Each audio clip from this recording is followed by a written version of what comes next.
અને સમાજને પણ તંદુરસ્ત રાખે। સાથે સાથે સ્વદેશી અપનાવીએ અને એવી જ રીતે ભારતનો આપણા રાષ્ટ્રનો વિકાસ શક્ય છે। એટલે ફિટ ઇન્ડિયા મૂવમેન્ટ અને સ્વદેશી મૂવમેન્ટ આ બંને મૂવમેન્ટને કેન્દ્ર સ્થાને રાખીને કોર્પોરેશને આ 13 તારીખ અને 14 તારીખની 2 ઇવેન્ટનું આયોજન કરેલું છે। એ યુનિક નંબરને જ તે પાછા અમે એમના ચેસ્ટ નંબર બનાવવાના છીએ, એટલે કે બીબ નંબર બનાવવાના છીએ। આની જરૂરિયાત એટલા માટે છે કે હરીફાઈ કોઈ ન હોવા છતાંય જેટલા પાર્ટિસિપન્ટ છે એમાંથી જેટલા દોઢ કલાકનો મેરેથોનનો આપણે સમય રાખેલો છે કે જે ખૂબ વધારે છે। એટલે આપણી ઈચ્છા એવી છે કે જેટલા પાર્ટિસિપન્ટ ભાગ લે છે એ મોટા ભાગના ફિનિશર બની શકે। એટલે આપણે પૂરતો 1.5 કલાકનો સમય રાખેલો છે અને આ 1.5 કલાકના સમયમાં જે પરત આવશે એ સ્પર્ધકો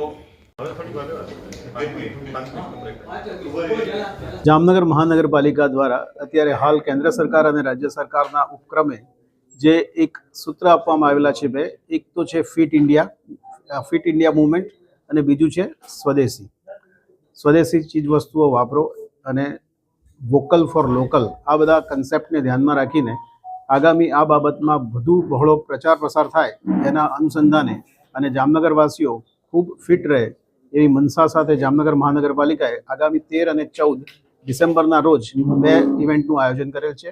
એમાં તારીખ 13મી શનિવારના રોજ સવારે 5:30 વાગે સૌ એકઠા થશે અને 6:30 ઇવેન્ટ શરૂ થઈ જશે। ત્યાં સુધીમાં રજિસ્ટ્રેશન અને બીજી અન્ય વિધિઓ થશે અને ત્યારબાદ લોકો આ વોકેથોન કહો કે મેરેથોન કહે એમાં ચાલવાનું શરૂ કરશે। લગભગ 6 કિલોમીટરની આ વોકેથોન છે અને એ પત્યા બાદ એમાં જે ફિનિશર્સ હશે એમને લકી વિનર્સને સાયકલ્સનો ઇનામ આપવામાં આવશે। રસ્તામાં કોઈ જાતની તકલીફ ન પડે ચાલનાર લોકોને કે અન્ય લોકોને એ માટેની પૂરતી વ્યવસ્થા મહાનગરપાલિકા દ્વારા કરવામાં આવી છે।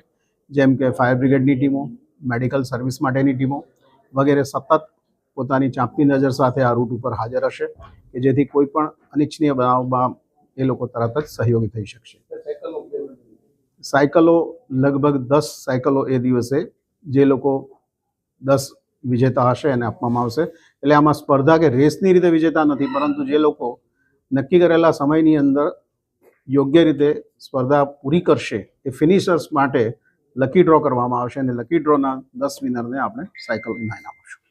બીજા દિવસે એટલે કે તારીખ 14મી શનિવાર પછી રવિવારના દિવસે સવારે આ જ ટાઈમ સાથે આપણે સાયક્લોથોનનું આયોજન કરેલ છે। સાયક્લોથોનની શરૂઆત પોલીસ હેડક્વાર્ટરથી થશે અને રોઝી બંદરના ગેટ સુધી 25 કિલોમીટર અને વચ્ચે હાલાર સોલ્ટ સુધી જઈને 10 કિલોમીટર એમ એની અંદર 2 પેટા ઇવેન્ટનો સમાવેશ થાય છે। આની અંદર પણ નક્કી કરેલા જે સમયાંતર છે એની અંદર સમયાંતરમાં પૂરું કરનાર ફિનિશર્સ વચ્ચે એક લકી ડ્રો કરવામાં આવશે અને 10 કિલોમીટરનો જે સાયક્લોથોન છે એમાં પણ 10 સાયકલો અને 25 કિલોમીટરનો જે સાયક્લોથોન છે એમાં બીજી 10 સાયકલો આ રીતે એ દિવસે પણ લકી ઇનામ આપવામાં આવશે।